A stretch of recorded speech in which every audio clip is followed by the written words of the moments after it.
Hey, that's a Native American costume for this Halloween. Or should we wear a sari for this year? No. That is cultural appropriation. Do you even know the story behind that Indian costume? Or even the sari? No? Okay, then it's appropriation. Cultural appropriation is taking intellectual property, traditional knowledge, cultural expression, or artifacts from someone else's culture without permission. Too hard to understand? Okay, here's a baby explanation. Imagine working on a project and getting an F, then somebody copies you and gets an A for your hard work. Sounds clear enough? Opposite that, there's a cultural appreciation. This is when people honoring and respecting another culture and its practice, as a way to gain knowledge and understanding. For example, a designer held a fashion week and the theme is native culture.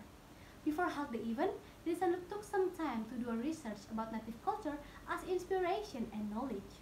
They show a lot of Indian clothes with modification and giving credits also profits to the culture itself after it. But what makes you think that the fashion industry takes a contribution to cultural appropriation? Because somehow, it's a trend. Lately there's a trend in TikTok where people show their Halloween costumes and some of them wearing Indian costumes. They're not even native and they wear them because it looks cool on them, not because they appreciate the culture itself. Some people say that they're doing it to promoting other cultures, but the native people said that it's really shameful for people to actually wearing their clothes for a ghost event without knowing the importance and how sacred that clothing is. Okay, let's talk about the bigger issue. When Victoria's Secret sent one of their angels down the runway in a bikini, turquoise jewelry, and a feathered dress, essentially a sexy Indian costume, many called out the underwear company for insensitivity to Native Americans. Adding a war bonnet that has spiritual and ceremonial significance while wearing a bikini sounds just not right at all. Don't adopt sacred artifacts as accessories. This is a very cultural appropriation in the fashion industry. When I was a child, I used to braid my hair without knowing that it's actually black culture.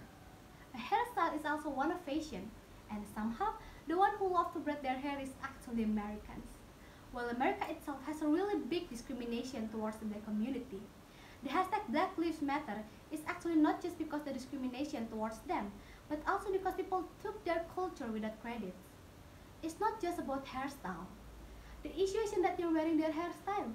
It's that you're wearing the hairstyle that are called ghetto and unprofessional on them, but are fashionable on you. At Paris Fashion Week 2, two designers sent out the collection they acknowledged was heavily influenced by Africa. But the problem is, some models were wearing cornrow wigs, which is a style for African hair. Okay, you can go about it as cultural appropriation or cultural appreciation, but you have to be very careful. Some things are really sacred and important for other cultures, so you have to be very aware politically about those things before you just adopt them. To appreciate something, you have to know about it and understand. It's important to pay homage to artistry and ideas and acknowledge their origins. So is it true that fashion industry is actually contributing to cultural appropriation? For me, yes, but again, you can call it appropriation or inspiration. Some designers use other culture as inspiration for their next collection and giving credits and profits to the culture. But of course, some designers just steal a culture without credits or even knowing the culture itself. But let me ask you one thing that maybe can open your eyes and ears towards this cultural thing. What do you think when people see you? Black people may answer, when you look at us, you see the ghost of all slavery, rapes, hanging, and change. Jews may answer, when you look at us, you see all the ghosts of built up bodies in death camps. And all those ghosts help you to do the right thing. But why when you look at the Native Americans, you don't see the ghosts of all the dead babies with their hair smashed in by rifle butts in big hole? You don't see the ghosts of the dead bodies of elders on the side of Oklahoma Trail as their family cry to make them feel comfortable, or the dead mothers of Wounded Knee, or the little kids at Sun Creek who were shot for target practice. People only know them for red skins, which reminds them that they aren't living the American dream, but a nightmare. That's what you need to know before taking something from a culture. You need to know the history and acknowledging its people so you understand its boundaries. If you want to enjoy their culture and their lifestyle, then bond with them. Treat cultural action like any other creative collaboration. Give credit and consider royalties. That is a true cultural appreciation. Don't pretend to be a race that you are not and drawing stereotypes to do so. Ask yourself, do I understand the significance of what I'm doing here? Am I honoring to do the culture or just imitating it?